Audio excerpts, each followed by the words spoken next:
Ladies and gentlemen, please welcome Her Majesty Queen Rania Al Abdullah of Jordan.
Ladies and gentlemen, once again, ladies and gentlemen, please welcome Her Majesty Queen Rania Al Abdullah of Jordan.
Your Majesty, Queen Rania, Your Excellencies, distinguished guests, dear friends and colleagues, it's a pleasure to welcome you all here on behalf of TRT World to this, our fourth session of the day, a session that focuses on fostering global consciousness in times of crises. I'm Ghida Fakhry, and I'm delighted to moderate this discussion where we focus on one urgent and critical issue, and that is the global refugee crisis. Now, while the magnitude of this human tragedy is still unfolding before our very eyes, while it is being weighed and debated, one issue is becoming absolutely clear. It is that this is becoming worse, and the sheer numbers of displaced people around the world is becoming bigger every single day. According to the UN Refugee Agency, UNHCR, the estimates are that there are more than 68.5 million displaced people around the world and the globe. And when you think of it, that is the biggest number since World War II. And just to put it in a little bit of a context, think about the population of the UK. Well, this number is bigger than the entire population of the United Kingdom. In fact, it's just a little smaller than the population of Turkey. And among these 68.5 million people, more than 25 million have fled their homes to other countries. Over half of them are under the age of 18, most of them fleeing from 3 countries, for the most part, Syria, Afghanistan, and South Sudan. And it's probably no surprise to any of us here that 85% of the world's displaced people are in developing countries. Although the numbers give us an idea of the magnitude, they all too often make us forget, I think, quite an obvious reality. The fact that this issue goes beyond the numbers, that it isn't just about the sheer numbers, the scale of it, the statistics. It's about every single individual life that is affected. And while the world, or at least parts of the world, have struggled for many decades with refugees and how to deal with them, it has now, in the last couple of years, taken on a new sense of urgency, an urgency that may well have to do with the fact that there has been an extraordinary influx of refugees from Syria, from other parts of the world as well, the Middle East and North Africa, certainly, to Europe. At least, though, for now, you might say the plight of refugees is at the forefront of the international agenda. It has taken center stage, for good or bad, in political debates across many European capitals, giving, in some cases, rise to expressions, dangerous expressions of populism, but in some cases as well, to expressions of support. But it is the countries in the region that have taken on the burden, that have shouldered the responsibility, countries like Jordan, like Lebanon, like Turkey. Amnesty International accused the world's wealthiest nations of leaving poorer countries to bear the brunt of this global refugee crisis. In fact, 10 countries, which account for just 2.5% of the global economy, are all hosting more than half of the world's refugees. And all of these countries, you've guessed, are in the Middle East, in Africa, and in South Asia. Jordan is one of the countries most affected by this crisis, with the second highest share of refugees to its population, just after Lebanon, a situation that is no doubt putting strains on the geopolitical equilibrium, strains to the point of, I wouldn't say collapse, but near collapse, certainly a real set of pressures that are brought to bear. So what can we do to help these middle-income countries cope? How are they coping on their own, and what should the international community do to help? What can we do to change mindsets as well, to see refugees, most of them women and children, as people, not just as numbers, as fellow human beings, not as mere statistics or as a security threat? How do we put, in other words, our humanity before our vested political interests? Well, it's now my honor to invite our keynote speaker, Queen Rania Al Abdullah, to share her thoughts on what I believe is for her a vital issue for her and for her country. Queen Rania, the floor is yours.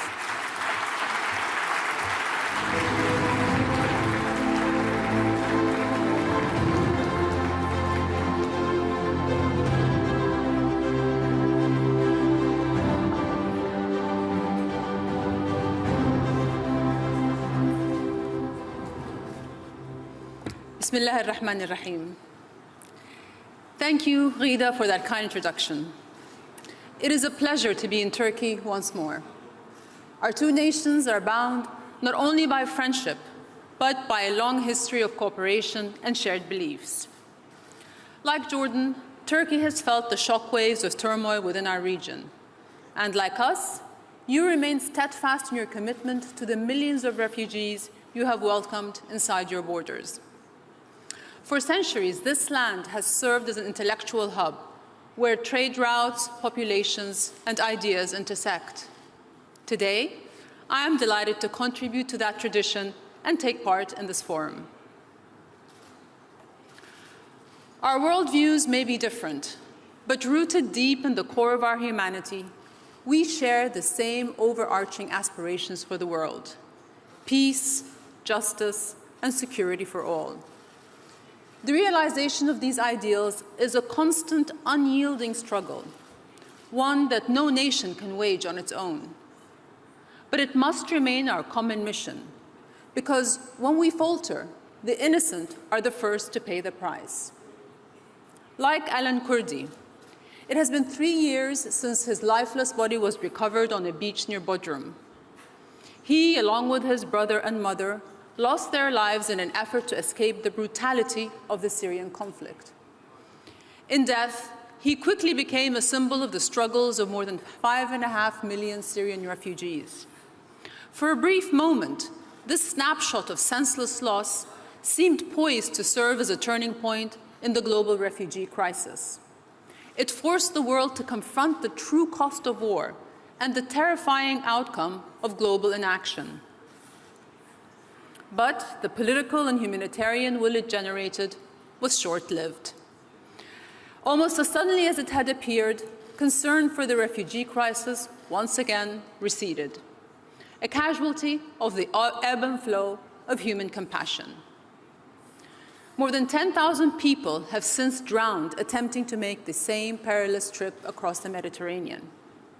Instead of serving as a call to action, their deaths have been tuned out or treated as background noise. In decades past, experts warned that the 24-hour news cycle would desensitize us to images of horror.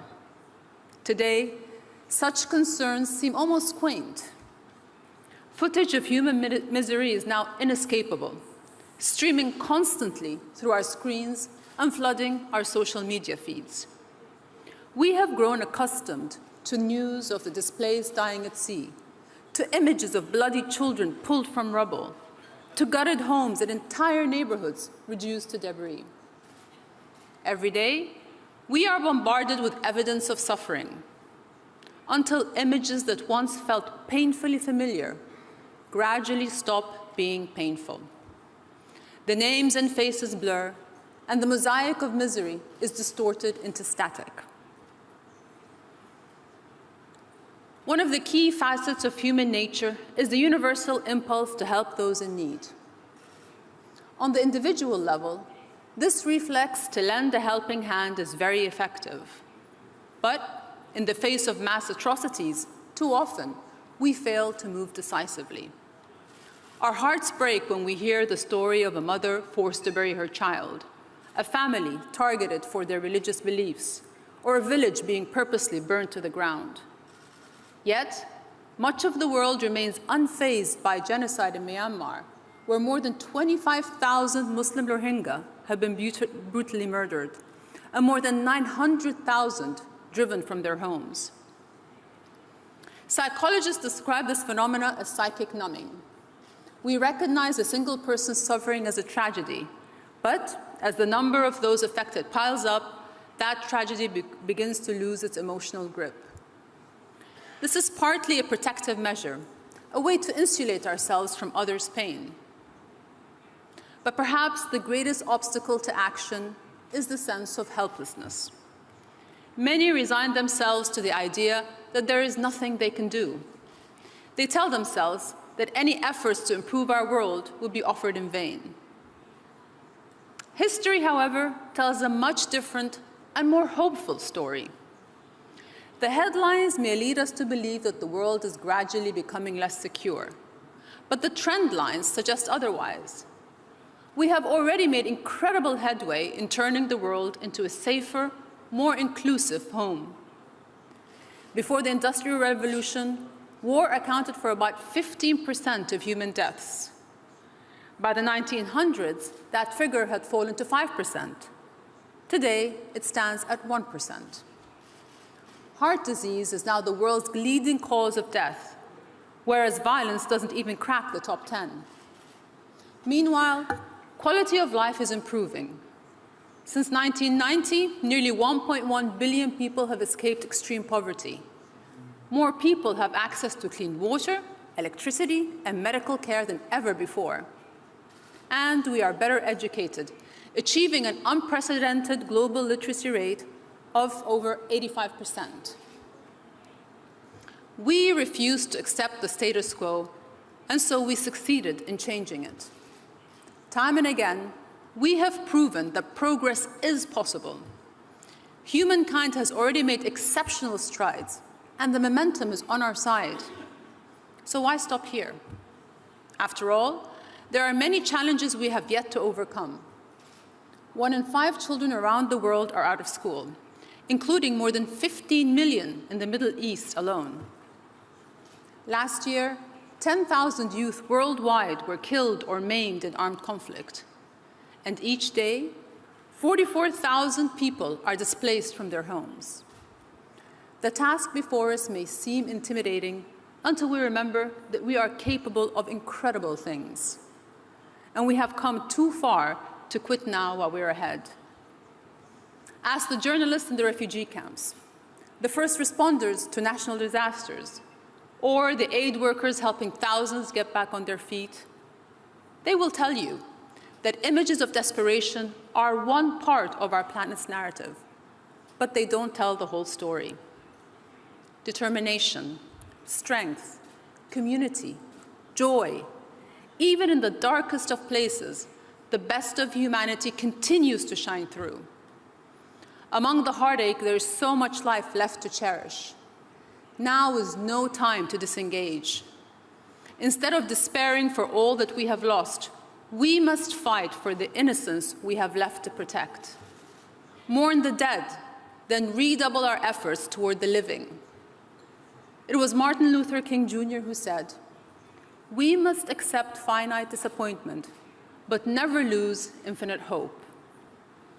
Our challenge today and every day is to confront the harshest realities of our world without losing sight of our ideals, and to remain steadfast in our refusal to accept the unacceptable.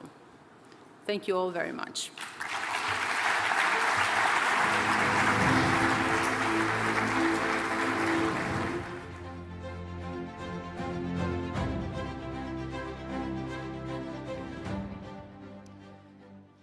Thank you very much indeed to Queen Rania for these empowering and inspiring words, for refusing to stop. As Her Majesty said, there is much work left to be done at a time when we faced what she called an intimidating task, but we refused to accept the status quo. Now is not the time to disengage or despair, but it's the time to fight for all we have left to fight for.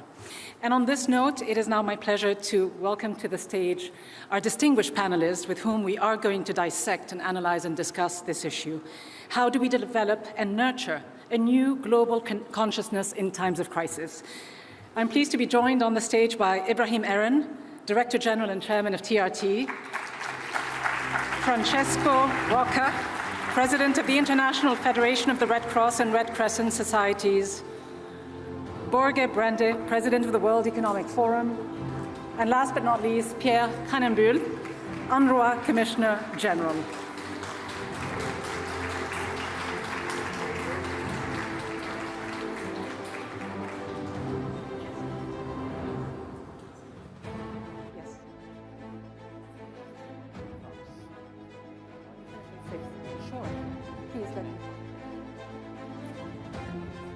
Lovely to meet you all, gentlemen. Welcome. Wonderful. So as our panelists take their seats, we will begin our discussion. And as I look at, again, the issue that we will be focusing on, fostering global consciousness in times of crisis, I will turn to you first, Director General and Chairman of TRT, Ibrahim Eren. I think it might be wise to begin with you. TRT World, I have learned, and I've been working with this network for about a year, was launched a couple of years ago to coincide with the Syrian refugee crisis at a time when it was, in fact, at its height. I heard you speak last night and say that the network was born as a result of this crisis to, in your words, construct a new media language centered around human beings. In practical terms, what has that meant? Today, let me introduce a TRT World, as you have mentioned before, how it is launched, and why we thought that there's a need, a new language in the media, and which is the outcome. The outcome is TRT World, and then in the practical terms, what we have done for the sake of the language we chose. Last year's forum highlighted the challenges the world has been facing for some time now, and the subject were, maybe you may remember, inspiring change in an age of uncertainty. Little has changed since the last year, and this year forum theme is on the question of fragmentation, because the world is fragmented today more than ever. International community is failing to effectively address the most fundamental issues of our time. And then this is leading to deepening the problems of injustice, inequality, cruelty, and discrimination across the world. So call for justice becoming louder, yet no mechanism to deliver that justice. The United Nations, which is charged with addressing these issues, falls short of fulfilling these demands. Conflicts, wars, terrorism are producing millions of refugees. Xenophobia, hatred, Islamophobia are forcing us to question if mutual understanding and ideals ever existed in the first place. So exclusion replaced inclusion in the last years.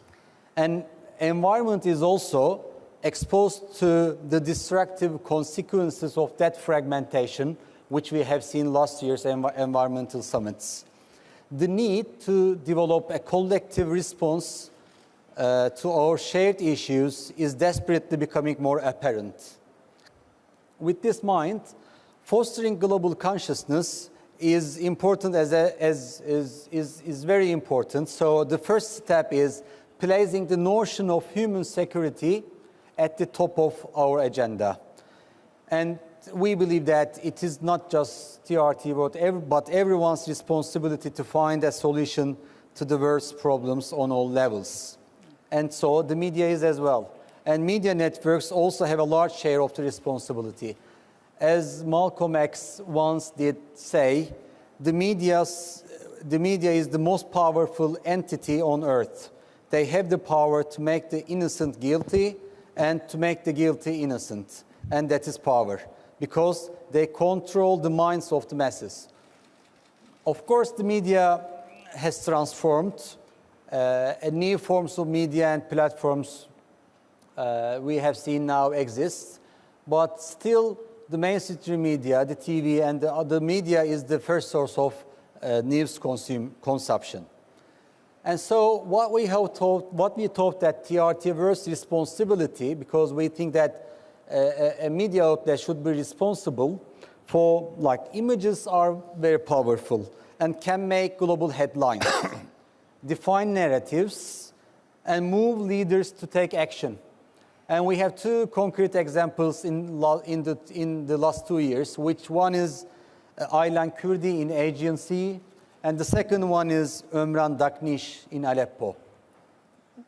May I interrupt you here? Yes. And I'm sorry to interrupt you, but you've raised so many interesting issues and points that I would love to follow up on.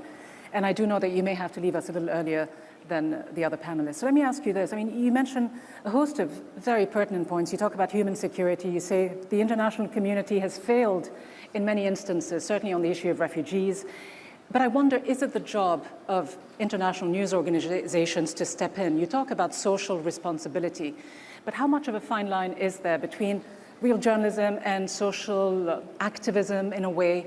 And where do politics fit in? Because for a network like TRT World, let's face it, which is based here in Turkey, Turkey has a real stake in what is going on in Syria. You have some 4 million Syrian refugees in the country. You've got troops in Syria as we speak. How much does politics determine what you cover and how you cover it when it comes to this issue?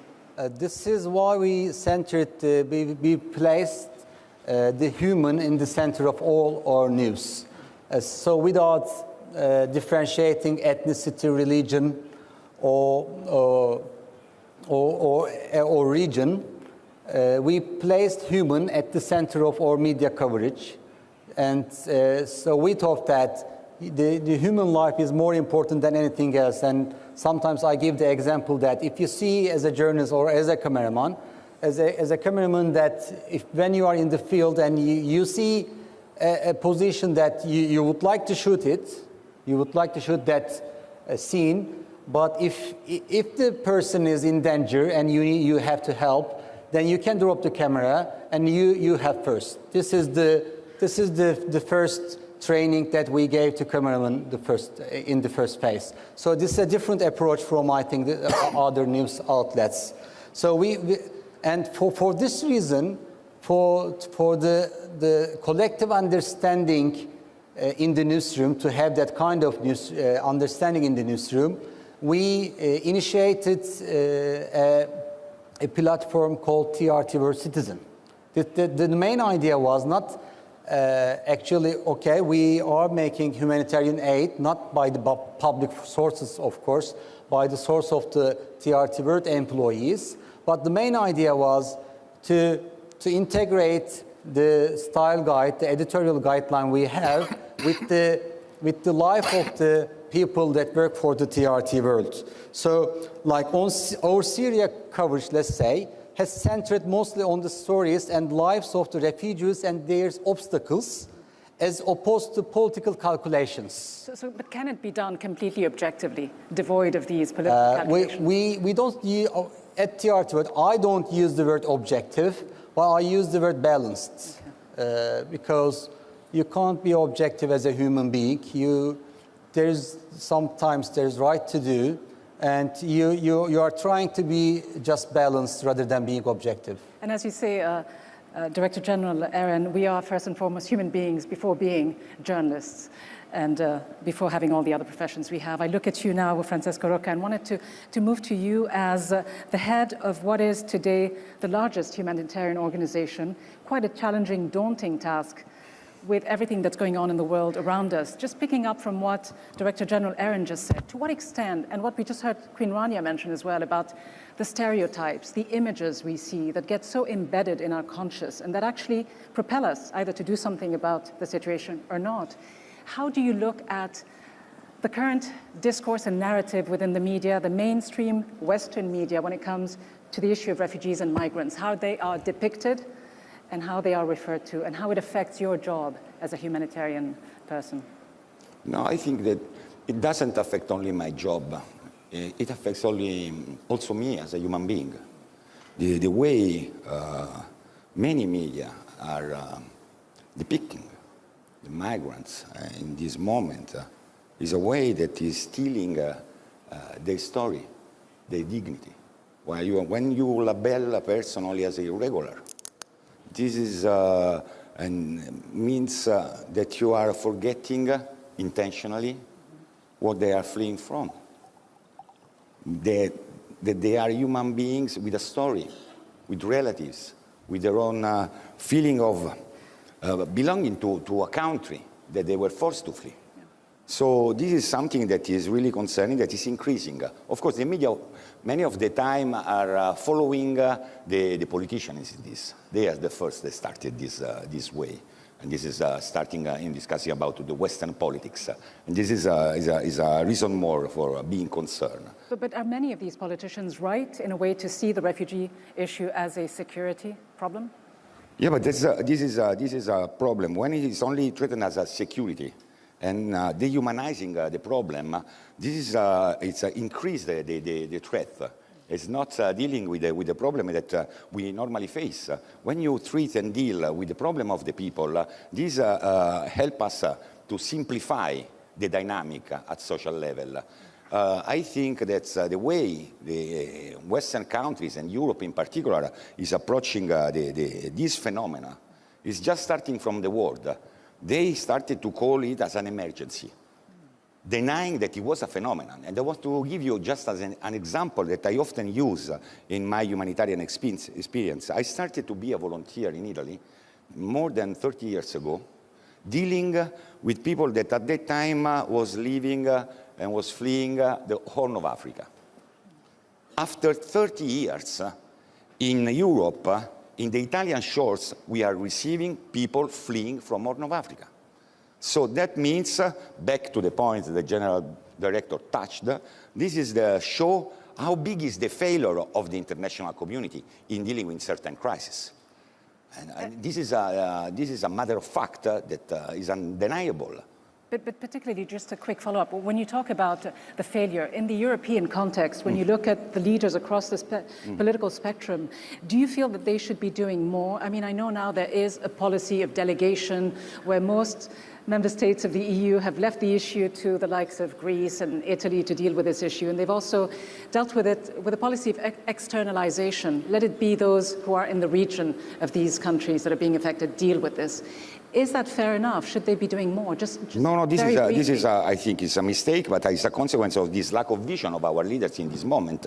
Again, while I'm underlining the difference between emergency and a phenomena, because dealing as an emergency is helping them in setting up policies that are not dealing with the real problem and denying the fact that there are no, in the past and even in the current days, no one is tackling the root of causes that force the people to flee. Mm-hmm. This is the main fault of the Western country in this moment, and all the superpowers. Yeah. Then, of course, in dealing is not easy. Is not an easy task, but this is another aspect of. And perhaps, Mr. Rocca, as you say, many politicians and some of us in the media actually tend to conflate the issue of refugees and migrants. And I wonder if we're doing ourselves a favor by doing this, because as you say, refugees really have to flee situations of persecution and violence. Børge, Brende, you've served in various capacities within the Norwegian government, most recently as foreign minister between 2013 and 2017, and before that, Minister of the Environment and Minister of Trade and Industry. But now we speak to you here as President of the World Economic Forum. And I know that in this capacity, you've been in touch with highly influential people. I watched you interview just last month within the context of the World Economic Forum in Hanoi, one of those influential leaders who a lot of people are becoming increasingly critical of for not doing more on the question of the Rohingya, Aung San Suu Kyi. I just wonder, when we talk about this issue, and we know that there are close to 750,000 Rohingya refugees who've been forced to flee to neighboring Bangladesh to get some shelter there within the UN refugee camps. What do you make of the words that you hear from people like Aung San Suu Kyi? So I was in a situation where I was able to ask Aung San Suu Kyi these questions. World Economic Forum, we had our 27th ASEAN meeting, and Aung San Suu Kyi was there as the de facto leader of Myanmar. And I raised with her the challenges now that the Rohingyas are faced with, and also the question of repatriation, because 750,000, as you have said, have fled to Bangladesh, and what are the plans for receiving them back. And I also asked her in hindsight if she regretted the way it was handled. And I think this was also in the media, where she said in the conversation that there were aspects of this that she in hindsight would have liked to dealt with differently. But we also know that Myanmar is a very complex country in the sense that 25% of the MPs are not elected by the people. These are elected by the military. So that's part of the equation. I think on the larger refugee issue, we have now around 65 million people that are refugees globally. I think we all have a responsibility to deal with this. But at the same time, we're saying that in times of crisis, I would say that there are a lot of crises globally, but also, as Her Majesty Queen Rania underlined, we also have seen progress in many areas during the last decades. You know, in 1990, 40% of the global population lived in extreme poverty, and we were 5 billion people. Today, 10% live in extreme poverty, and we are in 7 billion people. We added more people to our planet in 28 years than lived on our planet in 1900. And at the same time, we reduced the amount in percent living in extreme poverty from 40 to 10%. I think this shows the potential. So I think also in times where we are seeing crisis, humanitarian catastrophes that we haven't seen since the Second World War, not far from here in Aleppo and in Syria. We also know that we really can make a huge difference if we collaborate and pull together. That's why, for example, the Sustainable Development Goals, by 2030, eradicating all extreme poverty. This is possible, but it is not possible if we don't work together and if we see increased geopolitical competition. And as you say, and as we mentioned at the outset, the issue of the Rohingya, just today I got a Facebook message from a refugee from Myanmar, so I suppose a Rohingya young girl whose name is Noor. She says she's been living in the refugee camps in Bangladesh for over a year. Her only complaint, and I don't know where I put my phone to read out the message, but her only complaint was that she couldn't read enough where she was. So she was asking for any kind of help to be able to read more, to be able to travel to places like the United States. Probably not the right time. A lot of obstacles are being put up. As a Norwegian politician, I wanted to ask you this, Mr. Brende. Is Europe, in your opinion, committing the same mistakes of the past by shunning people who seem to threaten the very essence of the socio-economic fabric in these societies? Is that the mistake that's being done? Or has this become today, being honest, has it become a political necessity to shun some of these people? I'm not in the capacity anymore to talk on behalf of my country, sure. But I can, as the president of the World Economic Forum, as an impartial, neutral international organization for public-private cooperation, address this thing. And I think this is also a nuanced picture, because I think we also have to recognize that many European countries have taken big responsibility when it comes to receiving refugees. I would, of course, use this opportunity to send a special thank you to the host country, Turkey. No country have received so many refugees globally as Turkey, more than 4 million. Not only Syrians, but Iraqis, people from Afghanistan. We also have the same in Jordan, Lebanon. But let's not forget that Germany received 1 million.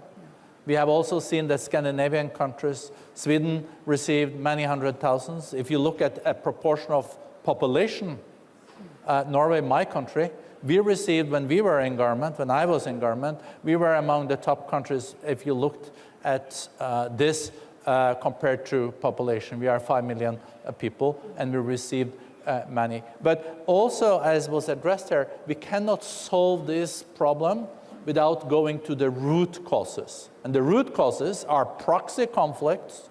The root causes is poverty, illiteracy, and all this has to be dealt with. Also, when it comes to creating opportunities for younger generations. And as you as a moderator also addressed very correctly, is that we have to make a distinction here between migrants and refugees. We are internationally committed to deal with refugees according to what we have committed to. But of course, what we will see in the coming decades when we move from 1.2 billion people in Africa to 2 billion by 2050 is the pressure on the migration. What we've seen so far, to use a Nordic term, is only the tip of the iceberg. And if we don't step up through a Marshall Plan when it comes to investment and creating the right conditions for development in Africa, those problems are not African problems. These are global problems and not at least European problems. So we have just seen the tip of the iceberg. The tip of the iceberg, and I do want to come back to you later, Mr. Brende. As the organizer, I need 5 to 10 minutes to greet, and then, okay, I'm sure. Thank you. Okay. Director General Eren. I will join in 5 minutes, probably. Sure. So we'll come back to what partnerships can be created and what can be done within the wider economic community to help refugees. But let me turn to you now, Pierre Krähenbühl, because when we think about refugees, I think one people more than any other in the world almost symbolizes this issue, the Palestinian refugees. I know your organization, UNRWA, the UN Relief and Works Agency, has been going through a tough moment recently. You and I met last week on the margins of the UN General Assembly in New York, and we talked about this quote-unquote survival crisis now that the United States has decided not to give the chunk of the aid that used to be given to UNRWA, over $300 million. We talked about what this represents for your organization. Tell us in human terms what it means. Yes, thank you. First of all, I think it's very intimately related to how we speak about people affected by crisis. And whenever I travel around the world, when I think about how can one best communicate what it means today to be a Palestine refugee, and what does it mean for a community to have been in a refugee situation for 7 decades. I think it's easy if one would ask anybody in this room, we can think about in each of our countries, what have been the landmarks of human history since the end of World War II? And if we would each take a few minutes, we would think about some very important moments. Some of us might choose to note the beginning and the end of apartheid or desegregation in the United States. We could list the building and the fall of the Berlin Wall. We could list specific sporting events or cultural events that have happened in different parts of the world. I think it's something like 15 Olympic Games and 17 Football World Cups, and you could list it over that entire period since the end of World War II. And over that entire period, Palestine refugees have been refugees. And I think one of the incredibly important issues is to deeply, and you alluded to it in your opening remarks, to absolutely, resolutely refuse anonymity in suffering during conflict. Because however effectively we talk about the political dynamics of conflict, however we are tempted on the evening news to present the shift of front lines, the movement of airplanes, tanks, and others, the reality is that human beings are at the heart of conflicts. And I cannot accept that one reduces the victims to precisely that, to only victims or to numbers and statistics, as you pointed out. To just give you one example, this year in the Gaza Strip, and you have all followed it, there have been regular marches every Friday to protest against the situation and all of the emotions that have been created by the US announcement on Jerusalem, plus then the funding cuts to UNRWA and others. And there have been hundreds killed, thousands injured. But I want to name just a few. We lost 13 UNRWA students during these marches, and these marches have been largely peaceful events. We have a young Palestine refugee girl of 15 years old, Wesal, who was killed, shot by a sniper. We've had young boys, Izaldin or Mohammed, and many others. And I think it is, and Francesco mentioned this, it's a way of paying tribute to the individuals, to not forget the humanity that lies at the heart of their circumstances. This is probably one of the most important tasks that we have collectively. Otherwise, it makes the distance with which we may look at conflicts far too easy, and it may even lead us to greater inaction over time. Mr. Krähenbühl, as you say, you focus again, as many of the guests who spoke before you, on the human aspect of this. The US's decision, though I come back to it briefly, to turn its back on Palestinian refugees, I think to put it bluntly, was undoubtedly motivated by strategic and political calculations. Much of it, I think, to do with the fact that there are some in Washington that want to strip the Palestinian refugees of their refugee status. But I just wonder if it isn't also a symptom of the larger and growing apathy toward this issue. So, for example, as we often do in the media and around the world, people look to the West, to the traditional wealthy nations, to donate and to fund, if not to provide answers. And perhaps also because there are certain historical responsibilities that the West and Western countries have in some of the crises and conflicts that have been created in the region. But should the richer countries of the region, Gulf countries, with all their wealth and all the money that is spent on purchasing weapons, shouldn't they be held to account? Should they be absolved from playing their role in this crisis and helping solve it and putting their money really where their mouths are? So the first point is there's absolutely no doubt in my mind that the decision that was taken by the United States to cut funding to UNRWA was taken for political reasons. It was not taken in relation to our performance, because the last visit that I carried out and had senior level contacts last year in Washington, on the contrary, confirmed a lot of recognition for the work that UNRWA does, for the way in which we do the work, in a very polarized and highly emotional context. And we actually even signed in December last year a new framework agreement of cooperation with the United States. Then the announcement was made on Jerusalem. with the issue of the embassy. Then that created a very intense and tense environment between the Palestinian leadership and the United States.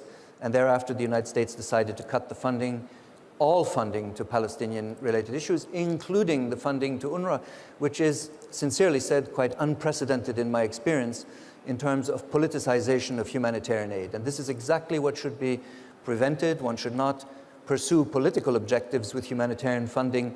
That's a very key issue. Now, you referred also to, should it be a shared commitment in a way? Should others step in? Where are the responsibilities? From my point of view, UNRWA was given its mandate. We are not a self-declared organization.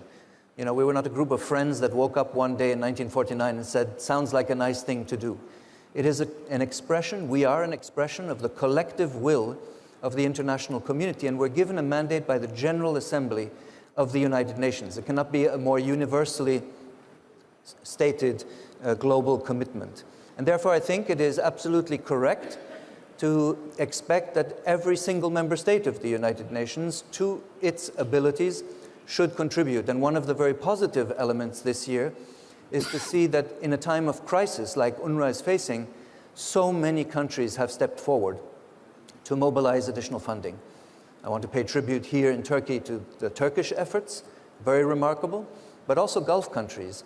Qatar, Saudi Arabia, the United Arab Emirates, and Kuwait have each contributed 50 million per country in this time of crisis, plus countries like India or others who were not historically as strongly engaged with UNRWA as it is this year. So I really want to signal that both it is a time of existential crisis, but there has also been a collective mobilization that is quite remarkable. And if you allow me just one additional remark, because of the length of the crisis. You know, UNRWA is sometimes blamed for having itself somehow perpetuated the reality of Palestine refugees. And I must say here that nothing has contributed more to this protracted and long duration of the Palestine refugeehood than the inability to resolve the conflict at the heart between Israel and Palestine. And that's just not going to go away.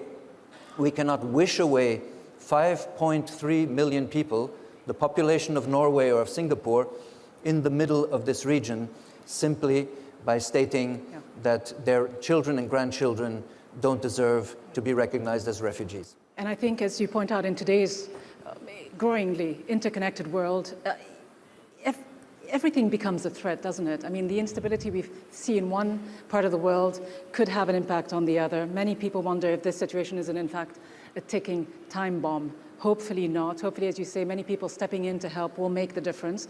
Though I think on the large scheme of things, and I don't mean to be overly cynical as a journalist, it might still be a drop in the ocean when we compare to the kind of funding that is given to so many other issues, namely the purchase of weapons, but I won't dwell. Francesco, Rocca, of course, there's also a budgetary constraint, isn't there, for your organization to do its work the best way it can. I know when you took over earlier this year, I believe, or it was in 2017, when you took over, you said one of your priorities was to address integrity issues within your network. What kind of issues, what kind of challenges for you lie at the forefront of your priority list? I think that one of the biggest responsibilities that as a humanitarian organization we have is to be accountable. Accountable to our donors, accountable to those who we serve. And this is extremely important. And it's a matter of fact that our organization are made by people. And unfortunately, scandal could happen. We are not immune sometimes, this is very sad, some cases of fraud and corruption in the humanitarian organization. So I immediately worked with my colleagues of the board to increase our policies for having a zero tolerance on fraud and corruption, which is a top priority for us in dealing with this at all level, at Geneva level, but also on the ground at field level. We opened a safe call center just to receive any info from the ground in more than 100 languages, so that it will be possible to collect as much information as possible. And we are working also on setting up new policies at national level with the 191 national societies So this is what we are doing because we are. This is a reason of concern, to be always accountable. We cannot be forgiven if we waste only €1, $1, 1 lira in what we are doing to serve those in need. And the other point on which we are working is to be to have zero tolerance on the sexual abuse and harassment, which is another topic in the humanitarian organization. And again, not only in those who are working, but even related to those we serve. So these are aspects of our life that we cannot deny. We must face the reality, and these are part of our challenges. And we are dealing with this. You know that many newspapers at the beginning of the year talked about this related to other organizations, but we felt that it was our duty to deal with this and to verify. So a whole host of challenges on the ground, but also on the wider political, economic sphere as well. Børge, Brende, again, in your capacity now as president of the World Economic Forum, your constant interactions with people who can make a difference, not just at the political level, but people who can help with the fundraising, the private sector, civil society, but many other people who can play a role. What do you find is the most compelling thing you can say or do to help people realize that we need to move away from this current mindset of raison d'etat, really, which puts and prioritizes the security of borders, to one that prioritizes human lives? What are your thoughts on this? Thank you. That's a big question.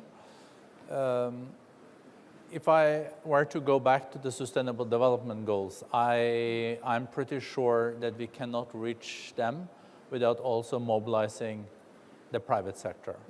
And what you have seen during the last years is also an increasing consciousness in the private sector that you have to take issues related to sustainability, but also to development, gender, also the broader issues very seriously.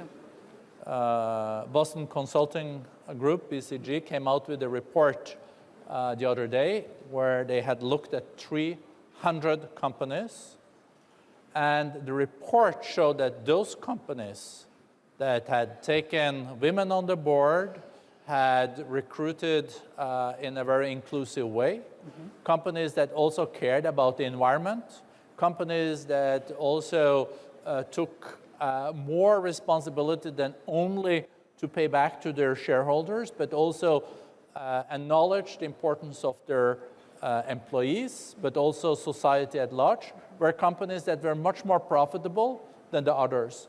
And I think we're moving, of course, we are in a multipolar, multi-conceptual world. We're moving into the fourth industrial revolution. But I think we're also moving more from capitalism to talentism. The talents of the people is really what matters in companies. And I think the most talented and bright people would prefer to work for companies that also care about very important values that we already discussed there. And I think if the World Economic Forum, having some of the 1,000 most influential companies in the world as our partners, can push the envelope there, I think we will contribute also in a good way to make sure that the world continues to move in the right direction. And as you mentioned, sustainability and making sure that the world continues to move in the right direction, not just politically and economically, but when I think of our planet, I know you've also warned about the threats of climate change, which of course can also exacerbate so many crises around the world, even actually lead to the creation of some crises. Look at the Sahel region, look at Syria and Darfur. How would you rate, though, the threats facing the world today in order of significance? When you look at climate change, when you look at nuclear war, global inequality, the issue of refugees, and I promised myself not to ask you a big question, but what would be your answer in a nutshell? So on climate change, we have talked for decades about climate change, and we've talked about our grandchildren and our children. But climate change is happening on the ground now. It's a real, as you also mentioned. If you go to the Sahel region, if you go to those producing food in Africa, they're seeing huge impact already on the changing of the climate. And knowing that we will move probably from 7 billion people today to 10 billion people by 2050, we also have to increase the food production in the world without using more fresh water that also is scarce in many regions. If you look at the global risk picture that you really know addressing, what are the most pressing risks? I would say that things are still going pretty well in a lot of areas. Look at global growth, it's still 3.8% this year. But the risk factors are much more pressing than they were just 2-3 years ago. We came out with a report half a year ago, 3/4 of a year ago, global risk report that we do produce every year. And out of 9 most pressing risks, 5 of them were related to environment, being oceans, depleted fish stocks, climate change, biodiversity, so that is one. I think also now we have to admit that the situation when it comes to trade is very worrisome, because we know that trade has been the driver of growth, and trade has also included emerging markets in the global economy. I think we need to look at globalization is there, but globalization also has to be fairer and more equitable to secure it. And I think also emerging crises and geopolitical competition that in proxy wars and conflicts is a growing concern. And that can only be solved if we, again, are able to recreate more of a collaborative mood in the Security Council. Today, the mood in the Security Council, especially among the permanent members, is not where it should be. Not the most collaborative mood, and perhaps not the most representative either of today's stakeholders.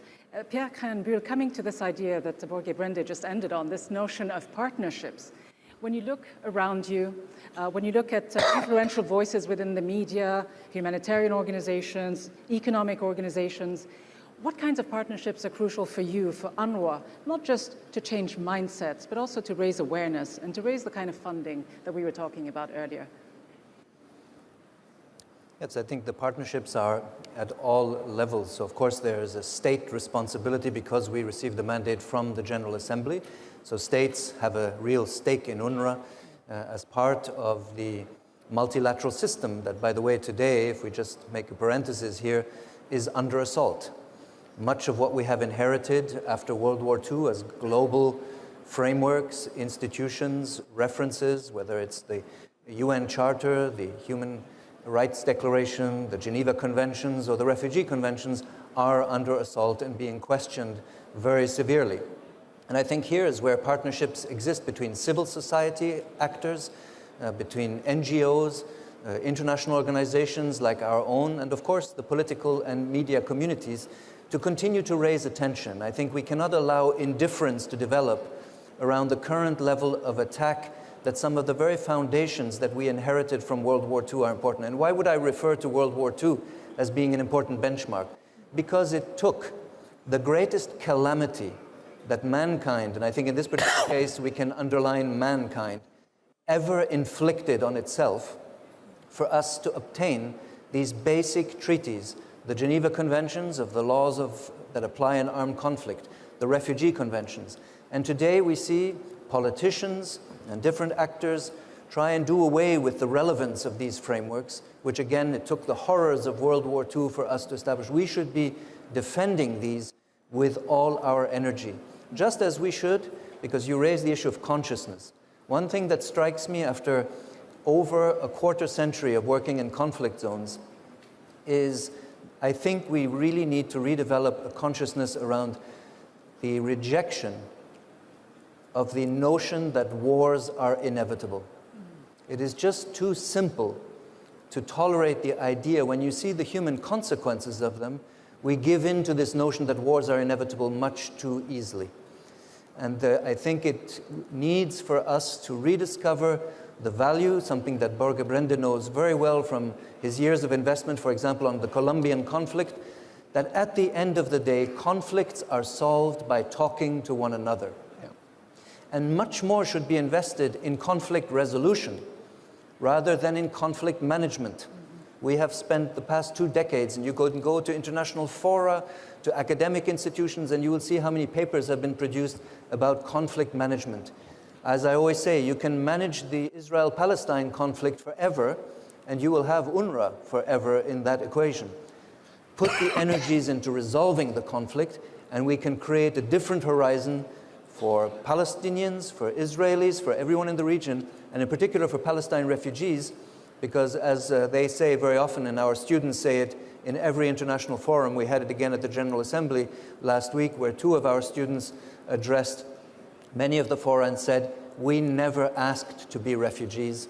We want to be recognized, not for our refugee status only, but for our skills, our determinations, our ability to contribute. And both Asil and Ahmad had a huge impact. And actually, it's the only standing ovation that I can remember in the week that I spent in New York. And it's not a choice that they have either. But I think you raised the issue of a mistake that we often make, that wars are inevitable. I think another one that we tend to make as well is that refugee crises are just short-term, immediate. But as the Palestinian refugee crisis will attest to, they turn into long-term, protracted conflicts. So turning to you, Francesco, Rocca, one more time, is there adequate international support to make sure that refugee crises actually have the kind of system that is needed in these countries, the middle-income countries of the neighborhood? We talked about Turkey, host to the biggest number of Syrian refugees, but also Jordan and Lebanon. Is there enough support being lent to these countries to deal with the situation on the ground from your experience? Or should there be some kind of partnership with the private sector as well? Of course, the partnership of the private sector is extremely important. But what I was wondering just in this day is something a bit different from your question. I think that we would love to fill the gap between the continued statements that we hear from the leaders all over the world about the taking care of the refugees, of the migrants, and the action on the field, and the policies that they are setting up at national level.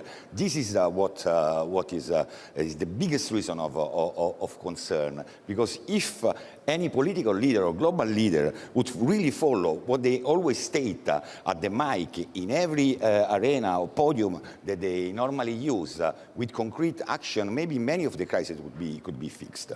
Then coming to your question, yes, I think that the humanity, could seem that I'm going against myself, but this is to fix the issue. Humanitarian aid is not enough. Dignity is something more. Thinking at the experience of Turkey, or maybe Jordan now about the Queen Rania, no, just of course we have a lot of people that they are hosted in this country, especially those who are fled Syria.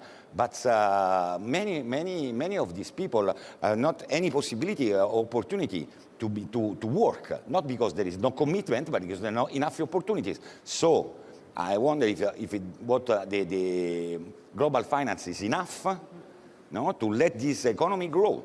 Because we have to create new opportunity. Because for a country that is hosting in 1 year 2 million more citizens, like happens in Turkey a few years ago, now they have reached 3 million.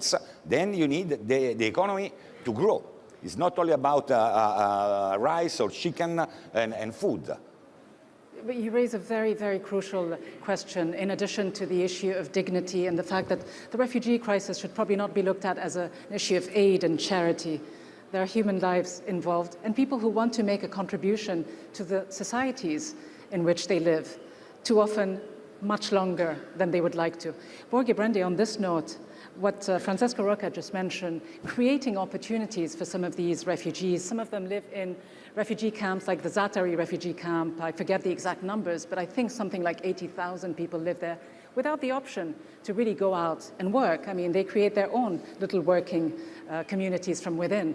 But can the private sector, do you think, be incentivized to create employment that would benefit refugee communities? So during the high-level week now at the UN, we initiated from the World Economic Forum, from ICRC and the World Bank, a high-level panel on how we could also bring in the private sector more, also in those protracted crises that we are seeing in humanitarian crisis. I think when there is an acute crisis, I think we have to rely on the humanitarian organizations. They should be also sufficiently financed, of course. But when you are building back or you have recovery phase, I think we can also rely more on private sector. I think the whole thinking around humanitarian contributions have changed during the last years. Before, it was unthinkable to contribute with cash, for example.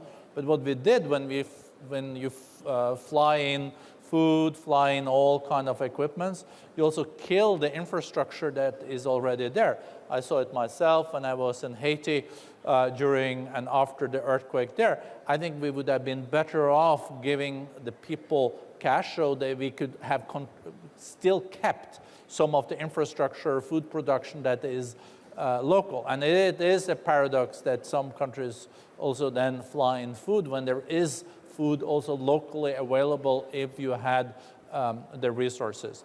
I would also like to say, though, that we can, of course, do more from the industrialized world. We can do more from the private sector.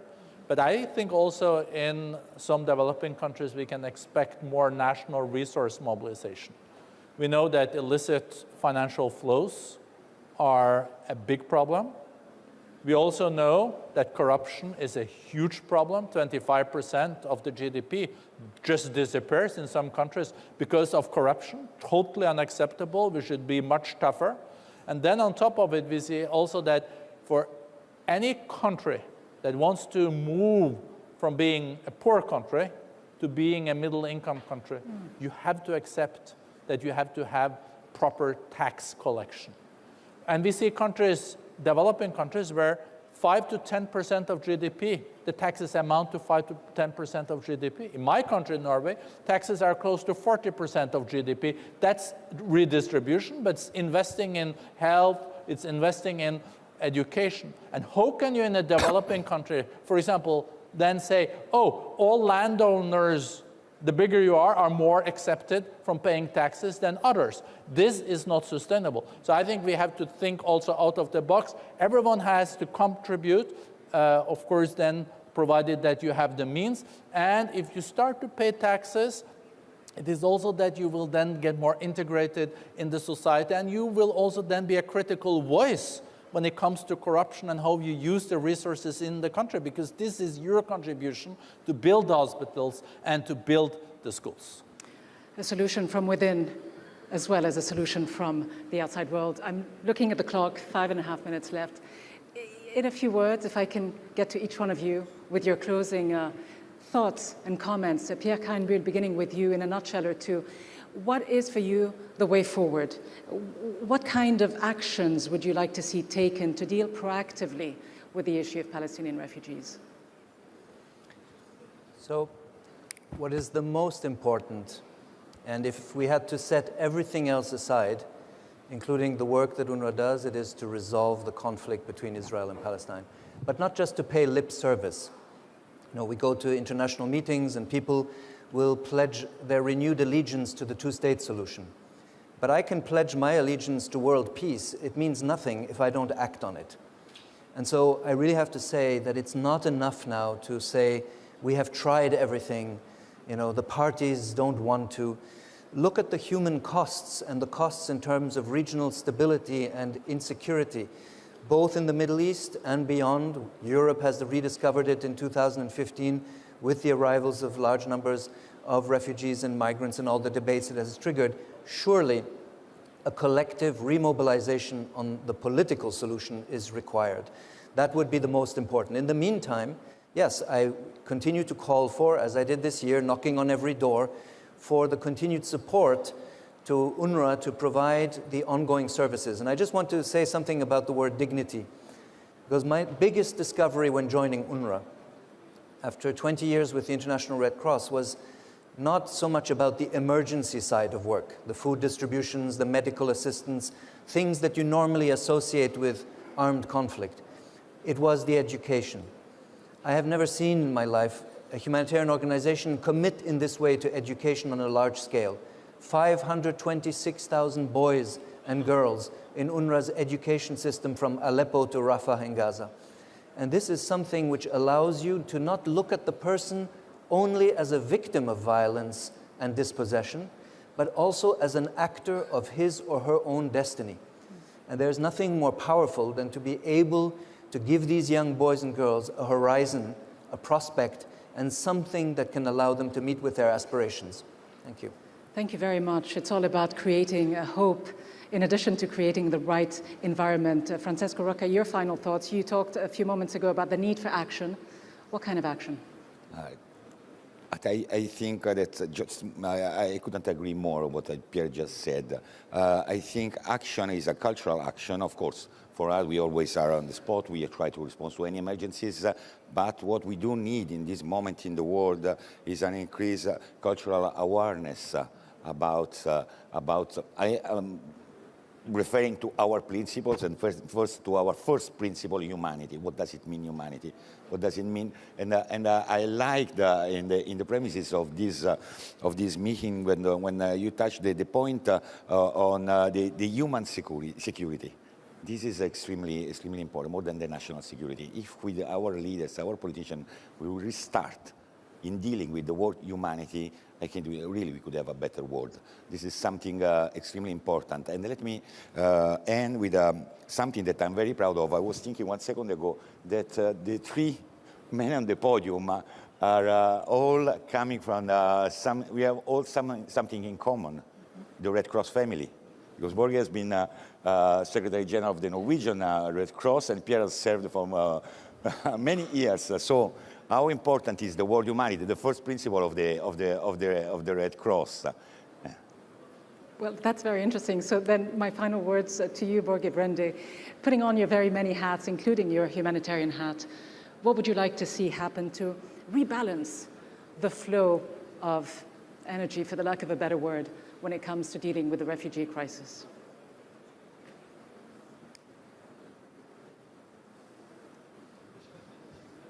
I think we need to be willing to address the elephant in the room when it comes to some of these crises, because they are increasingly proxy crises. Of course, maybe they started with conflicts inside the country, but the conflicts are also fueled by external actors. So I think those external actors have to be held accountable, and we have to address it. So the political cost will increase. That's one side of it. Secondly, I think on the migration piece, not only talking about refugees, but also the broader migration piece, I think Pierre's point, not only, of course, related to Palestinians, but broader, I think education is a prerequisite for development, and especially among the young. And there are still 70 million children today that don't go to school, and many children also go to schools where they really don't learn anything. The quality of the teachers, the quality of the school is so low that is really nothing that they get out of that education. I think this cannot continue, and we have to really make sure that we don't lose additional generations. And for me also, education for girls is so important. Educated girls, if they are in school, marry later. They also have a tendency to then be working. They get less children where that is a challenge. And of course, then you also can increase the level of welfare in your society if more people do take part in the workforce. So I think we are in many ways at the crossroads globally these days. Are we going to continue to believe in a win-win world. What is good for your country is good for my country and vice versa. Are we going to live in a world where we also would like to include emerging economies in the global economy? Are we going to continue to trade with each other and make a win-win world? Or are we going to choose another path that is not going to create the same kind of opportunities? So thank you for also putting these kind of issues on the agenda here during your conference or summit or forum. Critical questions, as you say. Hopefully we've provided some of the answers. The conversation will no doubt continue, but on this hopeful note, Børge, Brende, Pierre, Krähenbühl, Francesco, Rocca, and of course, Ibrahim, Eren, who had to leave us a little early. Thank you all very much indeed for your thoughts, for joining us in this fascinating and very vital discussion. Thank you very much indeed. Thank you. Thank you very much.